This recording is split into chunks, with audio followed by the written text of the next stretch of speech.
नमस्कार। लोकसभा की 543 सीटों पर सबसे बड़ा सर्वे खलबली यहां पर मच चुकी है इस सर्वे के बाद, क्योंकि 543 सीटों पर जो लेटेस्ट सर्वे के आंकड़े निकलकर सामने आ रहे हैं वो बेहद ही चौंकाने वाले यहां पर हैं। क्योंकि उत्तर प्रदेश, बिहार, महाराष्ट्र, पश्चिम बंगाल, छत्तीसगढ़, मध्य प्रदेश, कर्नाटक, गुजरात, राजस्थान, हरियाणा, गोवा, नॉर्थ ईस्ट और अन्य राज्य से 200 सीट यानी सभी 543 सीटों पर पहली बार सबसे बड़ा सर्वे के आंकड़े सामने आ रहे हैं। इस समय अगर बात की जाए तो प्रशांत किशोर भी अब 2024 के लिए चुनावी मैदान में उतर गए हैं और प्रशांत किशोर और नीतीश कुमार की एक बड़ी मीटिंग हुई है और इस मीटिंग के यहां पर जो परिणाम है वो गुप्त रखे गए हैं, क्योंकि बड़ा उलटफेर अब हो सकता है। 2024 मिशन को लेकर प्रशांत किशोर भी अब सक्रिय तौर पर नजर आ रहे हैं और बीजेपी ने 2024 को लेकर प्लान तैयार किया है और इसको लेकर संपूर्ण यहां पर आंकड़े सामने आ चुके हैं। क्योंकि 2024 में केजरीवाल, ममता बनर्जी और यहां पर नीतीश कुमार, लेकिन प्रशांत किशोर अब किसका साथ देते हैं? क्या प्रशांत किशोर जो पूरा विपक्ष है उसको एक साथ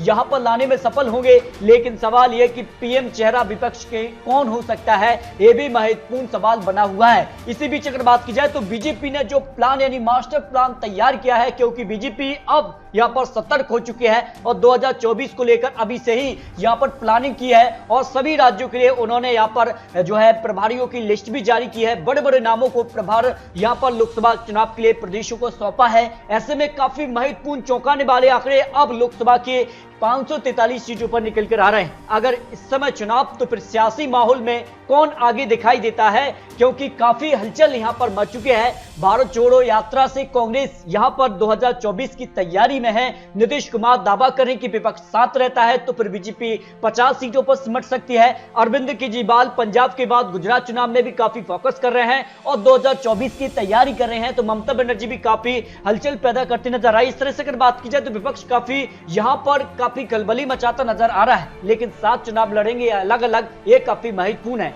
लेकिन सर्वे के आंकड़े कहते हैं कि भारत जोड़ो यात्रा से कांग्रेस को चुनाव में फायदा या नुकसान, यहां पर बराबर का मुकाबला है। क्योंकि 50% मानते हैं कि इससे फायदा होगा, क्योंकि कांग्रेस कई राज्यों में यहां पर सिमट रही है और यह माना जा रहा है कि यहां पर जो राहुल गांधी है वो सक्रिय तौर पर नजर नहीं आते हैं, लेकिन भारत जोड़ो यात्रा में वो सक्रिय तौर पर हैं और उनके साथ विपक्ष के नेता भी साथ दे रहे हैं। लेकिन अगर बात की जाए तो 50% इसके विपक्ष में है, जो सी वोटर ने सर्वे जारी किया है। इसके अलग अगर बात की जाए तो नीतीश कुमार प्रधानमंत्री उम्मीदवार बनते हैं तो बीजेपी को फायदा है नुकसान होगा, क्योंकि अगर बात की जाए तो फायदा कहने वाले 53% है, नुकसान कहने वाले 47%। क्योंकि जिस काल से यहां पर बिहार में बड़ा झटका बीजेपी को नीतीश कुमार ने दिया है, इससे पहले भी जो सर्वे बिहार की 40 लोकसभा सीटों पर रहा था उसमें नीतीश कुमार काफी आगे दिखाई दे रहे, जबकि बीजेपी यहां पर काफी नुकसान बीजेपी को बिहार में हो सकता है। और यहां पर अखिलेश यादव और यहां पर नीतीश ये मान रहे हैं कि बिहार और उत्तर प्रदेश से तय होगा लोकसभा चुनाव 2024 की क्या तस्वीर बन सकती है। क्या नीतीश कुमार विपक्ष को एकजुट करने में कामयाब होंगे? क्योंकि इस समय अगर बात की जाए तो काफी खलबली है और बड़े बड़े नेताओं से वो यहां पर मुलाकात करते नजर आए हैं। लेकिन हाँ कहने वाले 44% मान रहे हैं कि हाँ नीतीश कुमार विपक्ष के यहां पर जो नेता है उनको एकजुट करने में सफल होंगे और 2024 के लिए पीएम का चेहरा वो बन सकते हैं। अगर बात की जाए नहीं तौर पर 56%, क्योंकि काफी कुछ ऐसे बड़े नेता रहे हैं जो कि यहां पर काफी अलग अलग हैं, लेकिन नीतीश कुमार क्या कर पाएंगे? लेकिन 2024 के लिए बीजेपी ने मास्टर प्लान तैयार किया है राज्यों को लेकर। और अगर बात की जाए तो बीजेपी इस समय अगर बात की जाए तो हिंदू वोट पर ज्यादा फोकस कर रही है। 85% उनका टारगेट है कि यहां पर हिंदू वोट उनके पाले में आए। इसके अलग अगर बात की जाए तो 144 वो सीटें जहां बीजेपी 2019 चुनाव में हारी थी उस पर उन्होंने खास तौर पर तैयारी की है। तो इस तैयारी के बाद, विपक्ष की तैयारी के बाद इस समय अगर चुनाव तो फिर आम आदमी पार्टी कितने पानी में इस समय दिखाई देती है? ममता बनर्जी, राहुल गांधी, क्या कुछ आंकड़ा बन सकता है? लेकिन राहुल गांधी ने भी यहां पर प्लान तैयार किया है 2024 को लेकर। भारत जोड़ो यात्रा से कितना फायदा हो सकता है? 2014 में केवल 44 सीटों पर कांग्रेस सिमट गई और 2019 में 53 सीटें, लेकिन 2024 में क्या राहुल गांधी की यात्रा जो है आगे बढ़ पाएगी या नहीं? क्योंकि बीजेपी ने भी यह दावा किया है कि कांग्रेस मुक्त यहां पर भारत वो चाहते हैं। इस एजेंडे पर बीजेपी काम कर रही है। तो भारत जोड़ो यात्रा से यहां पर 2024 में कितनी सीटें यहां पर राहुल गांधी जोड़ पाएंगे, और इसको लेकर आपको महत्वपूर्ण विश्लेषण ओपिनियन पोल के आंकड़े दिखाते हैं। 2022 की अगर बात की जाए इस समय देश के अंदर बीजेपी छत्र यहां पर राज करती नजर आ रही है। इसके लिए अगर बात की जाए तो आम आदमी पार्टी 2 राज्यों में अब सरकार में है। इसके अलावा कांग्रेस 5 राज्यों में है, जिनमें 2 राज्यों पर अपने दम पर, 3 राज्यों में वो यहां पर गठबंधन के तौर पर सरकार में है। अगर बात की जाए तो इस समय अगर लोकसभा चुनाव हो जाते हैं 543 सीटों पर, तो विपक्ष एक साथ होता है तो फिर लोकसभा के आंकड़े क्या बनेंगे? क्या बीजेपी को यहां पर महंगाई, बेरोजगारी जैसे मुद्दों को लेकर विपक्ष घेर पाएगा? इस पर जनता का क्या आंकड़ा बन सकता है? क्या 2024 में हैट्रिक की तरफ बढ़ेंगे प्रधानमंत्री मोदी जी, या फिर विपक्ष एक साथ मिलकर चुनाव लड़ता है? तो 5 बड़ी एजेंसियों के क्या आंकड़े यहां पर बन सकते हैं? बात कर लेते हैं दिल्ली की 7 लोकसभा सीटों में बीजेपी 6 सीट, जबकि आम आदमी पार्टी 1 सीट पर खाता खोल सकती है, या फिर बीजेपी सभी 7 सीटों पर जीत दर्ज कर सकती है। पश्चिम बंगाल काफी महत्वपूर्ण हो जाता है, क्योंकि पश्चिम बंगाल में ममता बनर्जी 2024 पीएम के तौर पर देख रही हैं, और उनके ही अगर बात की जाए राज्य में बीजेपी 17 से 20 सीटें यहां पर निकाल सकती है, जबकि टीएमसी 25 सीटों पर आ सकती है। इसके अलग बात की जाए तो काफी अंतर यहां पर देखने को मिलता है। पश्चिम बंगाल में बीजेपी विशेष अब यहां पर टीएमसी चुनाव हो चुका है। जम्मू कश्मीर की 6 सीटों की बात की जाए तो बीजेपी 3 सीटों पर, PDP 1 seat, national conference 1 seat और कांग्रेस के पक्ष में 1 सीट पर यहां पर जीत मिलने का अनुमान हो सकता है। तेलंगाना की 17 लोकसभा सीट भी काफी महत्वपूर्ण हो जाती हैं। और यहां अगर बात की जाए तो जिस खास दक्षिण भारत को लेकर वो 9 राज्य है जहां बीजेपी काफी कुछ पिछड़ती नजर आई है, लेकिन इस बार के चुनाव हो या फिर विधानसभा चुनाव को लेकर बीजेपी ने अलग प्लान यहां पर तैयार किया है, और माना जा रहा है कि दक्षिण भारत में अब बीजेपी कदम जमाने में लग गई है, और ऐसे में तेलंगाना में 5 लोकसभा सीट जीत सकती है, टीआरएस के पक्ष में 6, एआईएमएम पार्टी को 3, जबकि कांग्रेस को 3 लोकसभा सीट जाने का अनुमान हो सकता है। उत्तराखंड की 5 सीट की बात की जाए तो सभी 5 सीटों पर भारतीय जनता पार्टी को जीत मिल रही है। यहां पर किसी भी पार्टी यहां पर बीजेपी को टक्कर देती नजर नहीं है, एक तरफा बीजेपी यहां पर जीत दर्ज कर सकती है, जो आंकड़े बन सकते हैं। हरियाणा की 10 लोकसभा सीटों पर काफी उलटफेर हो सकता है, क्योंकि काफी हलचल हरियाणा, पंजाब में देखने को मिली थी। इस आंकड़ों के हिसाब से बीजेपी 6 लोकसभा सीट, कांग्रेस 4, जबकि यहां पर बात की जाए तो अन्य यानी आम आदमी पार्टी भी यहां पर कड़ी टक्कर दे सकती है। कुछ सीटें यानी वोट शेयर कम करने का काम जरूर आम आदमी पार्टी यहां पर कर सकती है। केरल की 20 लोकसभा सीट की बात की जाए तो बीजेपी 1 लोकसभा सीट पर खाता खोल सकती है। कांग्रेस को यहां पर 10 लोकसभा सीटें या की बात की जाए एलडीएफ के पक्ष में 9 लोकसभा सीट जाने का अनुमान यहां पर हो सकता है। मेघालय की 2 लोकसभा सीट की बात की जाए तो दोनों सीटों पर भारतीय जनता पार्टी यहां पर काफी मजबूत स्थिति में दिखाई दे रही है। इस हिसाब से दोनों लोकसभा सीट पर भारतीय जनता पार्टी का कमल खिल सकता है। अरुणाचल प्रदेश की 2 लोकसभा सीटों पर भी भारतीय जनता पार्टी कमल खिला सकती है। यहां पर किसी भी पार्टी बीजेपी को टक्कर देती नजर नहीं आ रही है, लेकिन पंजाब में काफी उलटफेर हो सकता है। काफी बवाल देखने को मिला था, पंजाब विधानसभा चुनाव में भी काफी हलचल देखने को मिली थी, और पंजाब में पहली बार आम आदमी पार्टी ने सरकार बनाने के साथ ही अब अन्य राज्यों को लेकर भी यहां पर वो ये मान रहे कि उनकी सरकार बन सकती है। जो उनकी काम शैली है उसको जनता पसंद कर रही है, इस हिसाब से वो गुजरात चुनाव की तरफ भी बढ़ते नजर आ रहे हैं। फिलहाल अगर बात की जाए तो यहां पर बीजेपी 2 लोकसभा सीट, कांग्रेस 5, यहां पर श्रोमणी अकाली दल के पक्ष में 2 लोकसभा सीट, आम आदमी पार्टी यहां पर 4 लोकसभा सीट पर जीत हासिल कर सकती है, जो आंकड़े यहां पर बन सकते हैं। इसके अलग बात की जाए छत्तीसगढ़ की 11 लोकसभा सीट में से बीजेपी 8, जबकि कांग्रेस 3 लोकसभा सीट पर यहां पर बीजेपी और कांग्रेस में सीधे तौर पर टक्कर हो सकती है। गुजरात की 26 लोकसभा सीट में भी बीजेपी को 1 लोकसभा सीट का नुकसान हो सकता है, या फिर सभी 26 सीटों पर भारतीय जनता पार्टी कमल खिला सकती है। आम आदमी पार्टी यहां पर जो दावा कर रही है, जो उनकी यहां पर योजनाओं को लेकर या फिर उनके जो दावे हैं उस हिसाब से 1 लोकसभा सीट उनके खाते में जा सकती है। मिजोरम की 1 लोकसभा सीट पर भारतीय जनता पार्टी कमल खिला सकती है। राजस्थान में काफी हलचल है, और राजस्थान की 25 लोकसभा सीटों में से भारतीय जनता पार्टी 22 से यहां पर सीट करीब जा सकती है, जबकि 2 सीटों पर कांग्रेस और 1 सीट पर अन्य यहां पर यानी आरएलएसपी के पक्ष में 1 लोकसभा सीट जा सकती है, जो आंकड़े बन सकते हैं। महाराष्ट्र में भी काफी उलटफेर हो चुका है। महाराष्ट्र में अब जो है उद्धव ठाकरे सरकार गिर चुकी है, जबकि यहां पर एकनाथ शिंदे प्लस बीजेपी सरकार में है, और महाराष्ट्र में बीजेपी का आंकड़ा जो है वो बढ़ रहा है। 31 सीटें अब बीजेपी को महाराष्ट्र लोकसभा चुनाव में मिल सकती है, जबकि कांग्रेस 5, जबकि एनसीपी के पक्ष में 8, शिवसेना को 4 लोकसभा सीट जा सकती हैं, जो आंकड़े लोकसभा चुनाव को लेकर बन सकते हैं। हिमाचल प्रदेश की 4 लोकसभा सीट की बात की जाए तो इससे पहले जो उपचुनाव था वहां पर जरूर कांग्रेस ने यहां पर कड़ी टक्कर दी थी। 1 लोकसभा सीट समेत 3 जो विधानसभा सीटें थी उस पर कब्जा जमाया था, लेकिन 1 सीट का नुकसान भारतीय जनता पार्टी को हो सकता है। कांग्रेस के पक्ष में 1 सीट, जबकि बीजेपी को यहां पर 3 सीटें जा सकती हैं। लक्षद्वीप की 1 सीट पर कांग्रेस का कब्जा हो सकता है। सिक्किम की 1 सीट पर जो है भारतीय जनता पार्टी यहां पर कमल खिला सकती है। गोवा की 2 लोकसभा सीट काफी महत्वपूर्ण है, क्योंकि गोवा में विधानसभा चुनाव हुए थे, बीजेपी ने जीत दर्ज की, और इस हिसाब से बीजेपी को दोनों सीटों पर यहां पर फायदा मिल सकता है। त्रिपुरा की 2 लोकसभा सीट पर भी यहां पर भारतीय जनता पार्टी को फायदा हो रहा है। असम की 14 लोकसभा सीट काफी महत्वपूर्ण है, और यहां पर बात की जाए तो भारतीय जनता पार्टी को जबरदस्त फायदा हो रहा है। विधानसभा चुनाव में भी जीत हासिल की थी, और यहां पर लोकसभा की 14 सीटों पर आज चुनाव हो जाते हैं तो 12 सीट यहाँ पर बात की जाए कांग्रेस को एक सीट यहाँ पर AIUDF के पक्ष में जाने का अनुमान यहाँ पर लगाया जा रहा है। जबकि बिहार की 40 लोकसभा सीट काफी यहाँ पर चौंकाने वाले आंकड़े बन रहे हैं, क्योंकि बिहार में काफी बड़ा उलटफेर हो गया है। यहाँ पर JDU प्लस RJD गठबंधन सरकार में है, जबकि बीजेपी अकेली रह गई है। 7 पार्टियों का गठबंधन बिहार में यहाँ पर महागठबंधन है, और इस हिसाब से अगर बात की जाए तो बीजेपी को 10 से 16 सीट मिलने का अनुमान लगाया जा रहा है। जो पहले अनुमान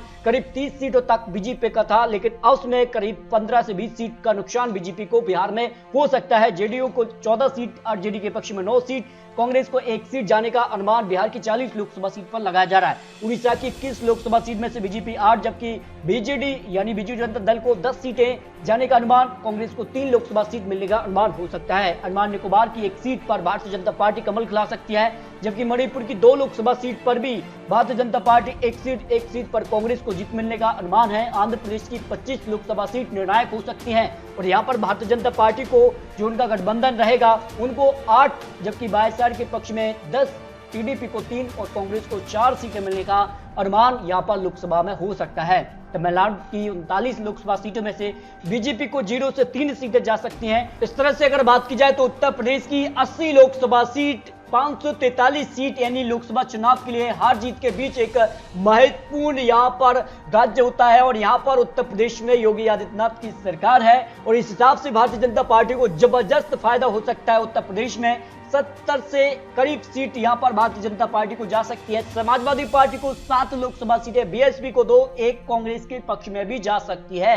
यानी उत्तर प्रदेश जो माना जाता है कि केंद्र को होकर रास्ता यहीं से जाता है, बिहार और उत्तर प्रदेश से फिलहाल यहाँ पर भारतीय जनता पार्टी कमल पूर्ण रूप से खिलाती नजर आ रही है। चंडीगढ़ की 1 लोकसभा सीट पर भी भारतीय जनता पार्टी कमल खिला सकती है। कर्नाटक की 28 लोकसभा सीट, क्योंकि कर्नाटक में भारतीय जनता पार्टी सरकार में है, और यहाँ पर बीजेपी को जबरदस्त फायदा। 20 लोकसभा सीट के करीब, JDS को 3 लोकसभा सीट, कांग्रेस को 5 लोकसभा सीट जा सकती हैं। मध्य प्रदेश की 29 लोकसभा सीट भी काफी महत्वपूर्ण हो जाती है, और यहाँ पर भारतीय जनता पार्टी को 20 से 25 सीट, BSP को 1 सीट, 3 सीट यहाँ पर बात की जाए कांग्रेस के पक्ष में 1 सीट यहाँ पर बात की जाए तो काफी निर्णायक हो सकती है यहाँ पर इस चुनाव को लेकर, क्योंकि यहाँ पर काफी महत्वपूर्ण यहाँ पर आंकड़ा बन सकता है। झारखंड की 14 लोकसभा सीट की बात की जाए तो भारतीय जनता पार्टी फिलहाल यहाँ सरकार में नहीं है, कांग्रेस प्लस यहाँ पर JMM की सरकार है, लेकिन यहाँ पर भी काफी हलचल पैदा जरूर की गई थी, और यहाँ पर भारतीय जनता पार्टी को 9 लोकसभा सीट, JMM के पक्ष में 3, कांग्रेस को 2 लोकसभा सीट जा सकती हैं। इस तरह से अगर बात की जाए सभी 543 सीटों के फाइनल ओपिनियन पोल के आंकड़े हैं,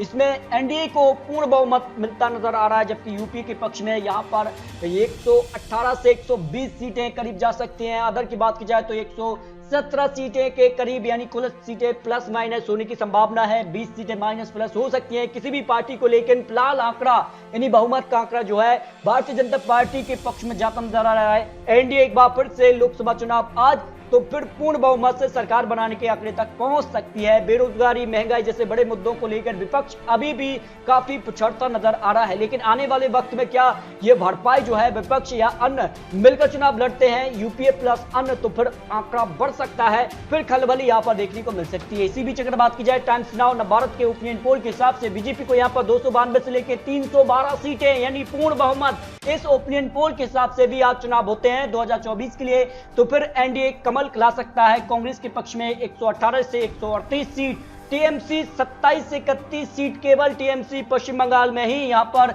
दबदबा दिखाई दे रही है कि पूरे राज्य और यहाँ पर बात की जाए पूरे देश के अंदर अभी भी TMC को काफी मेहनत करनी होगी, तब जाकर वो PM मोदी यहाँ पर अन्य चेहरों को यहाँ पर टिकट दे पाएंगे। वाईएसआर कांग्रेस के पक्ष में 17 से 23 सीट, आम आदमी पार्टी 8 से 12 सीट समर्थ सकती है, TRS को यहाँ पर 6 से 10 सीट, यानी सीधा मुकाबला बीजेपी कांग्रेस में ही दिखाई दे रहा है। अब सवाल यह कि विपक्ष एक साथ आता है तो फिर कांग्रेस का आंकड़ा ये बढ़ सकता है, जो आंकड़े बन रहे हैं इसमें अगर बात की जाए तो इंडिया टुडे सी वोटर का सर्वे भी सामने आ रहा है। इस हिसाब से NDA 286 सीट, यानी अगर यहाँ पर अन्य और यूपीए मिलकर काम करता है तो फिर NDA का आंकड़ा और गिर सकता है, 272 अगर आता है तो फिर बड़ा झटका NDA को भी लग सकता है। अदर की बात की जाए तो 111 सीटें, यूपीए की बात की जाए तो 140 सीट, इस हिसाब से यूपीए अन्य साथ आता है तो फिर आंकड़ा बढ़ सकता है, काफी हलचल पैदा लोकसभा चुनाव 2024 के अंदर हो सकती है, जो आंकड़े सी वोटर ने जारी किए हैं। इसके अलावा बात की जाए तो इंडिया टीवी मटेराइज के अनुसार भी एनडीए 362 सीट यानी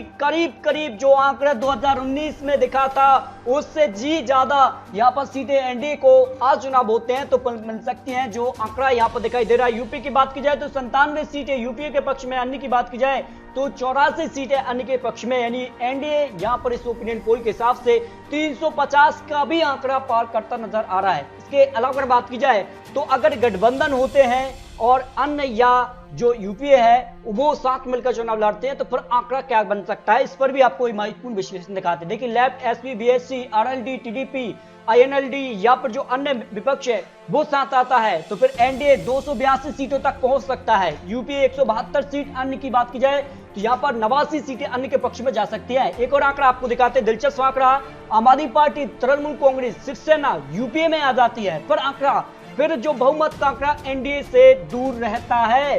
264 सीट, 272 का जो बहुमत का आंकड़ा है उसके करीब यहां पर दिखाई देता है एनडीए को, फिर बड़ा झटका लग सकता है। यूपीए की बात की जाए तो यूपीए जो है 230 सीट, अन्य की बात की जाए तो 49 सीट, अगर यूपीए अन्य यहां पर मिल जाता है तो फिर आंकड़ा बहुमत के पार जा सकता है। इस हिसाब से सरकार यूपीए की बन सकती है लोकसभा चुनाव में।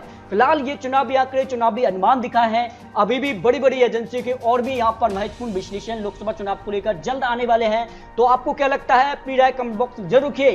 क्या एनडीए आज चुनाव होते हैं तो फिर पूर्ण बहुमत से सरकार बनाएगी और 2024 में हैट्रिक की तरफ बढ़ने वाले हैं प्रधानमंत्री मोदी जी? क्या बरकरार रहेगा कमल, ये महत्वपूर्ण सवाल है। यूपीए क्या अन्य से समर्थन लेकर चुनाव लड़ता है, लेकिन विपक्ष का पीएम चेहरा कौन हो सकता है? क्योंकि विपक्ष के पीएम चेहरे को लेकर अब बड़े सवाल उठ रहे हैं, क्योंकि काफी बड़े चेहरे अब पीएम की रेस में हैं। सवाल यह कि किस पर मोहर लगेगी, विपक्ष या फिर बिखराव ही विपक्ष में देखा जिसका राष्ट्रपति उपराष्ट्रपति चुनाव में यहां पर देखने को मिला था और प्रधानमंत्री मोदी जी की यहां पर रणनीति से बीजेपी को बड़ी जीत मिली थी। तो आपको क्या लगता है, 543 सीटों पर आज चुनाव, तो फिर किसकी बनेगी सरकार? इस पर अपनी राय कमेंट बॉक्स जरूर किए, क्योंकि ये तो चुनावी आंकड़े, चुनावी अनुमान है। आने वाले वक्त में और भी आंकड़ों में बड़ा उलटफेर भी देखने को मिल सकता है। तो मिलते हैं सटीक महत्वपूर्ण विश्लेषण के साथ, तब तक के लिए जय हिंद, जय भारत।